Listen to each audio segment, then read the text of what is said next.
सुप्रभात विद्यार्थियों।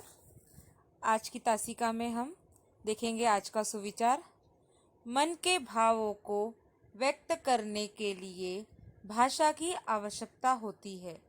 अर्थात हमारे मन के हृदय के भाव को जब हम किसी की तरफ व्यक्त करते हैं तो उसके लिए हमें एक भाषा की आवश्यकता होती है।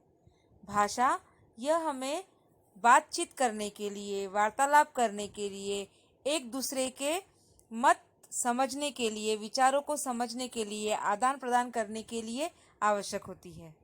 और इसीलिए मनुष्य अपने मन के भावों को अपने भाषा के माध्यम से आसानी से व्यक्त करता है। आगे देखेंगे। आज हम पढ़ने वाले हैं वाक्य और वाक्य के प्रकार, sentence and types of sentence. वाक्य परिभाषा। अब वाक्य यानी सेंटेंस। क्या है वाक्य? शब्दों के एक सार्थक समूह को ही वाक्य कहते हैं। शब्दों का जो सार्थक समूह है, आपने देखा होगा एक वाक्य जैसे मैं राजा हूँ। अब मैं राजा हूँ 3 शब्द है और इन तीनों को शब्द को मिलाकर ही वाक्य बना हुआ है। सार्थक का मतलब होता है अर्थ रखने वाला, यानी शब्दों का ऐसा समूह जिससे कोई अर्थ निकल रहा हो, वह वाक्य कहलाता है। उदाहरण, बिना अर्थ का कोई वाक्य नहीं होता है। जिस वाक्य में अर्थ हो वही वाक्य अर्थपूर्ण कहलाता है। इस उदाहरण दिया है, आकाश भागता रहता है। आकाश कौन सी क्रिया कर रहा है? भागने की क्रिया कर रहा है। श्याम पढ़ाई करता है। श्याम पढ़ाई कर रहा है। इस दोनों वाक्यों से अर्थ निकल रहा है कि पहले इसमें आकाश भाग रहा है और दूसरे इसमें श्याम पढ़ाई करता है। अब वाक्य के तत्व, यानी वाक्य में कौन से 2 तत्व होते हैं? वाक्य के तत्व, वाक्य के 2 अनिवार्य तत्व है, उद्देश्य, विधेय। उद्देश्य यानी सब्जेक्ट और विधेय यानी प्रेडिकेट। जिसके बारे में बात की जाए उसे उद्देश्य कहते हैं और जो बात की जाए उसे विधेय कहते हैं। उदाहरण के लिए, मोहन प्रयाग में रहता है। इसमें उद्देश्य क्या है? मोहन, और प्रयाग में रहता है, यह क्या हुआ? विधेय। ध्यान में आया बच्चों? तो ये है वाक्य के तत्व, वाक्य के मुख्य भेद, मुख्य प्रकार। वाक्य 2 वाक्य बनने के मुख्य भेद कहा जा सकता है इसे। वाक्य, अब इसकी सही परिभाषा देखो। शब्दों का व्यवस्थित रूप जिससे मनुष्य अपने विचारों का आदान प्रदान करता है, उसे वाक्य कहते हैं। एक सामान्य वाक्य में क्रमशः कर्ता, कर्म और क्रिया होते हैं। कर्ता यानी सब्जेक्ट, कर्म यानी ऑब्जेक्ट और क्रिया यानी वर्ब। कोई भी वाक्य बिना कर्ता, कर्म और क्रिया के पूर्ण नहीं होता। कई बार वाक्य में कर्म नहीं है तो भी चलता है, पर कर्ता और क्रिया के वाक्य पूर्ण नहीं होते हैं। जैसे अगर हम यह नहीं कहेंगे कि राजा, राजा क्या? राजा गया, राजा आया, राजा घूम कर आया। शाम ने खाना खाया, शाम ने पढ़ाई की। तो यहाँ पे कर्ता, कर्म और क्रिया तीनों आए हैं। तो यह वाक्य सार्थक वाक्य बना हुआ है, अर्थपूर्ण वाक्य बना हुआ है। वाक्य के 2 भेद किए जा सकते हैं, अर्थ के आधार पर वाक्य के भेद और रचना के आधार पर वाक्य के भेद। अर्थ के आधार पर 8 है और रचना के आधार पर 3 है।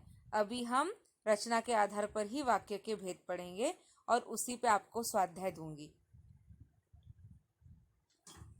रचना के आधार पर वाक्य के भेद। रचना के आधार पर वाक्य के 3 भेद है।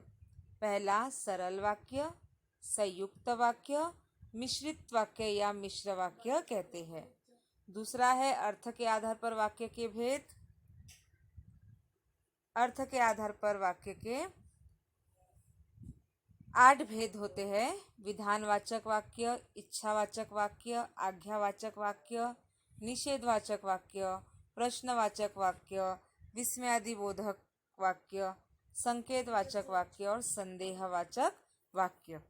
तो ये है वाक्यों का वर्गीकरण 2 प्रकार से, रचना के आधार पर यानी स्ट्रक्चर और अर्थ के आधार पर यानी मीनिंग, उसके आधार पर। तो हम सिर्फ इस तासिका में रचना के आधार पर ही वाक्य के भेद देखने वाले हैं। रचना के आधार पर 3 भेद है, आपको बताया मैंने, साधारण, मिश्र और संयुक्त। सरल वाक्य, सिंपल सेंटेंस, जिन वाक्यों में केवल एक ही उद्देश्य और एक ही विधेय होता है उन्हें सरल वाक्य या साधारण वाक्य कहते हैं। इन वाक्यों में एक ही क्रिया होती है। उदाहरण, मुकेश पढ़ता है, राकेश ने भोजन किया। यहाँ मुकेश एक ही उद्देश्य है, एक ही करता है, पढ़ता है एक ही क्रिया है। राकेश भी एक उद्देश्य, एक करता और भोजन कर्म और किया, यह क्या है, क्रिया। तो यहाँ पर बताया गया है कि सरल वाक्य में एक ही कर्ता, एक ही उद्देश्य होता है और एक ही क्रिया होती है, तब वह सरल वाक्य कहलाता है। दूसरा, संयुक्त वाक्य, कंपाउंड सेंटेंस। संयुक्त वाक्य, जिन वाक्यों में 2 या 2 से अधिक सरल वाक्य समुच्चय बोधक अवयव से जुड़े हो उन्हें संयुक्त वाक्य कहते हैं। उदाहरण, वह सुबह गया और शाम को लौट आया। मुकेश बोलो पर असत्य नहीं। अब यहाँ पे और पर, इन दो शब्दों से यह वाक्य जुड़ा हुआ है, इसलिए इसे संयुक्त वाक्य कहते हैं।